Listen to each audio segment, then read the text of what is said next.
दोस्तों आज का वीडियो होने वाला है केएल राहुल। और शायद मेरे बहुत सारे दोस्त कहेंगे कि केएल राहुल के तो मैं पीछे पड़ जाता हूँ, लेकिन केएल राहुल के ऊपर मैंने पहले भी कुछ वीडियोस बनाए हैं और मैंने उनको काफ़ी क्रिटिसाइज किया है, क्योंकि शायद वो टीम से ज़्यादा सेल्फ के लिए खेलते हैं। सेल्फिश प्लेयर हैं। अगर आपने देखा हो जब वो पंजाब की कप्तानी कर रहे थे आईपीएल में, तो वहां पर भी वो अपने लिए खेल रहे थे। 500 रन 600 रन बनाते थे, इंडियन टीम में वापसी करते थे। लेकिन उन्हें पंजाब की टीम जीतती है कि नहीं जीतती इससे उनको कोई फर्क नहीं पड़ता। और शायद पंजाब ने इसलिए उनको जाने भी दिया, उनको रिटेन नहीं किया था। और शायद यही वजह है कि जो अभी एलएसजी के ओनर संजीव गोयनका के साथ उनका थोड़ा एक्सपैट हुआ है, जो उनको डांट पड़ी है केएल राहुल को, वो शायद इसी वजह से, क्योंकि उन्हें लगता है कि वो खुद के लिए खेलते रहे हैं और इंडियन टीम के ऑडिशन के लिए आईपीएल खेलते हो। जबकि ऐसा बिल्कुल नहीं होना चाहिए, क्योंकि वो ओनर आपको 15 16 या 18 करोड़ रुपए दे रहा है। मैं बिल्कुल डेफिनेटली मानता हूँ कि आप जो है ग्राउंड पर किसी भी तरीके से किसी भी प्लेयर का बदतमीजी या डांट डांट गाली गलौज नहीं कर सकते हैं। आपको एक बंद पर्दे के अंदर या बंद कमरे के अंदर ये सब बातें उनको करनी चाहिए थी, लेकिन कहीं ना कहीं शायद उनका वो इमोशन वो बह गया और उन्होंने केएल राहुल को डांट लगा दी। तो देखिए, केएल राहुल के ऊपर जब मैंने पहले बनाया था वीडियो, उस समय क्या था कि उन्होंने T20 वर्ल्ड कप में, हम सब जानते हैं कितनी खराब परफॉर्मेंस उन्होंने दी थी। और सिर्फ उनकी और रोहित शर्मा की परफॉर्मेंस की वजह से हमारी जो टीम थी, इंडियन टीम, एक ऐसी टीम बनी जिन्होंने पावर प्ले में सबसे कम स्कोर बनाया थ्रू आउट द टूर्नामेंट। उनका हमारा जो एवरेज था वो था 6 ओवर में 42 या 43 रन पावर प्ले के अंदर। जबकि हमारे कप्तान रोहित शर्मा बहुत बड़ी बड़ी बातें उस वर्ल्ड कप से पहले करके गए थे कि हम बहुत तेज खेलेंगे, हमें आक्रामक खेलेंगे, हमें विकेट गिरेंगी फर्क नहीं पड़ेंगी। कई बार तो ऐसा हुआ कि हमने विकेटें नहीं खोई, लेकिन हमारे रन कुछ भी नहीं बने। इवन दो हमने उस टूर्नामेंट में कई मैचेस खेले, जैसे नीदरलैंड के साथ खेला हमने, जिम्बाब्वे के साथ खेला, बांग्लादेश के साथ खेला, लेकिन तब भी हम कोई बहुत बड़ा इंपिटेस पावर प्ले के दौरान नहीं प्रदान कर पाए। तो देखिए, केएल राहुल क्या वो सही में एक सुपरस्टार हैं, या ये एक मीडिया का प्रोपेगेंडा है? ये हमारी जो है सबको पता है बिकाऊ मीडिया है, कमेंटेटर्स हैं। इनके एक प्लेयर को कब चढ़ाना है कब गिराना है, ये पूरा तरीके से खुद डिक्टेट करते हैं कि किस प्लेयर को हमें कब चढ़ाना है, किसको कब गिराना है। तो केएल राहुल को अगर आप देखेंगे, उन्होंने एक ऐसा सुपरस्टार बना के दिया है कि भाई वो उससे बड़ा कोई प्लेयर ही नहीं है।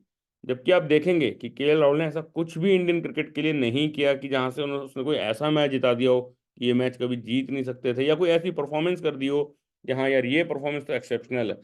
2018 तक T20 आई में वो अच्छा खेलते थे, लेकिन उसके बाद अब ऑलमोस्ट 6 साल हो गए, उन्होंने ऐसी कोई इनिंग नहीं खेली कि जिसमें आपको उनको याद रखा जाए।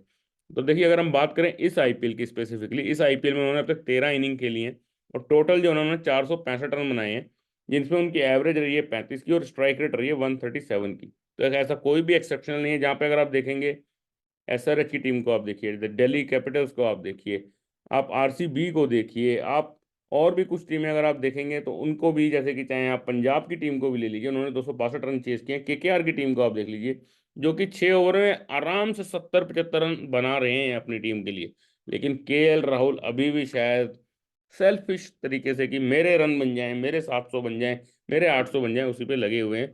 और उस चक्कर में ना तो उनके 700 बने, ना उनकी टीम क्वालिफाई कर पाई, ना उनके खुद के अच्छी परफॉर्मेंस आई, और ना ही उनको जो है कहीं से कोई प्रेज मिला इस बार, बल्कि उनको तो अपने ओनर से डांट भी पड़ गई।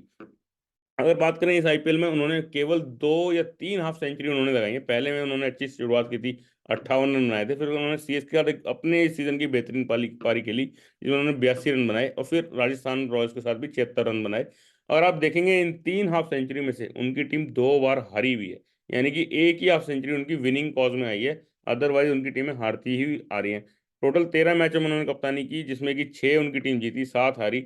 अब अगला जीत भी जाएगी तो भी उनकी टीम क्वालिफाई नहीं कर पाएगी। तो टोटल मिला के आप देखेंगे, मतलब कि केएल राहुल का बहुत ही, मैं कहूंगा कि बहुत एवरेज आईपीएल ये गया। ना केवल उनके बैटिंग की पर्सपेक्टिव से, बल्कि उनकी कप्तानी के पर्सपेक्टिव से, प्लस जो उनको डांट पड़ी, एक कंट्रोवर्सी हुई एलएसजी के ओनर ने, जो संजीव गोयनका जी ने उनको खरी खोटी सुनाई मैदान के अंदर। क्योंकि हैदराबाद के साथ वो जो हार थी ना, केएल राहुल और उनकी टीम ने ऐसा दिखाया कि पिच बहुत स्लो है, पिच में बहुत सारी डिफिकल्टी आ रही है बैट्समैन को, लेकिन वो 165 रन का टारगेट, पहले तो पहुंचे बड़ी मुश्किल से वहां तक, लेकिन जब एसआरएच जब आई तो उन्होंने वो टारगेट मात्र 9.4 ओवर में, यानी केवल 58 गेंदों में, वो 165 रन उन्होंने चेज कर दिया। तो मतलब आप खुद ही समझ सकते हैं कि ओनर की क्या हालत हुई होगी, और बल्कि जो टीम के सपोर्ट है उनकी क्या हालत हुई होगी। तो मैं यही कहना चाहूंगा कि केएल राहुल एक टैलेंटेड प्लेयर हैं, लेकिन वो कोई एक्सेप्शनल प्लेयर नहीं है। तो इसलिए मीडिया का जो प्रोपेगेंडा चल रहा है उसको हमें नहीं मानना चाहिए, ना ही समझना चाहिए, ना ही सुनना चाहिए। क्योंकि वो ऐसा कुछ करके देते हैं कि जैसा उससे आपको लगने लगेगा कि वो सचिन तेंदुलकर से भी बड़े प्लेयर है। जबकि ऐसा कुछ भी नहीं है। वो एक, टैलेंट होना अलग चीज़ है, एटीट्यूड होना अलग चीज़ है। विनोद कांबली के पास टैलेंट बहुत था, लेकिन सचिन तेंदुलकर जी अपने एटीट्यूड की वजह से कहाँ से कहाँ पहुंच गए, और वो आज गॉड ऑफ क्रिकेट माने जाते हैं। लेकिन केएल राहुल में ऐसा कुछ भी नहीं है, और ना ही वो कोई यंग प्लेयर हैं। अब 2014 में डेब्यू किया था, 24 चल रहा है, 10 साल ऑलरेडी हो चुके हैं। तो आप उनको ना ज़्यादा ना चढ़ाएं, उनको मेहनत करने दें। अगर वो T20 में अच्छा खेलते हैं तो T20 में उन्हें खिलाएं, टेस्ट में अच्छा खेलते तो टेस्ट में खिलाएं। देखिए, टेस्ट मैचेस में 32-33 की एवरेज है, करीब करीब 50 टेस्ट मैचेस खेल गए हैं। ना जाने कैसे खेल रहे हैं, आप भी हम सब भी जानते हैं। ये इंडियन क्रिकेट टीम में 40 की एवरेज पे भी आपको अपना करियर बचा के रखना पड़ता था, और ये बंदा इस समय पे जितने इतना टैलेंट उभर कर आ रहा है, वहां पर ये 33-34 की एवरेज से 50 टेस्ट मैच खेल गया। मतलब मायने रखती है ये वाली बात। और ना ही ओडीआई वर्ल्ड कप में आप देखा, अपने ओडीआई में भी देख लीजिए, एक्सेप्शनल परफॉर्मेंस कहीं पर भी नहीं है। ODI world cup final, 60 run बनाए बंदे ने, 110-112 बॉले खेल गया। जब सेट हो गया, मारने की बारी आई, या मारेगा भाई, अपने 50 पूरे कर लिए, चलो इसका माइलस्टोन पूरा हो गया, लेकिन उसके बाद आउट होके चलते बने, और सारा टीम का ठीकरा फूट गया बॉलर्स के ऊपर या ओपनर के ऊपर। तो केएल राहुल भाई साहब जितने सेल्फिश है ना, उतना सेल्फिश प्लेयर इंडियन क्रिकेट ने रिसेंट हिस्ट्री में कोई नहीं देखा होगा। हो सकता है मनोज प्रभाकर के बारे में लोग कहें, लेकिन मनोज प्रभाकर आपको गए हुए ऑलमोस्ट 30 साल हो गए हैं। ये केएल राहुल पिछले 10 साल से राज कर रहे हैं, सबसे बड़े सेल्फिश प्लेयर हैं। तो दोस्तों, ये मेरी राय थी केएल राहुल के बारे में। बाकी आप मुझे बताइए कमेंट सेक्शन में कि आपकी क्या राय है। मिलेंगे अगली वीडियो में। Thanks for watching 248 not out.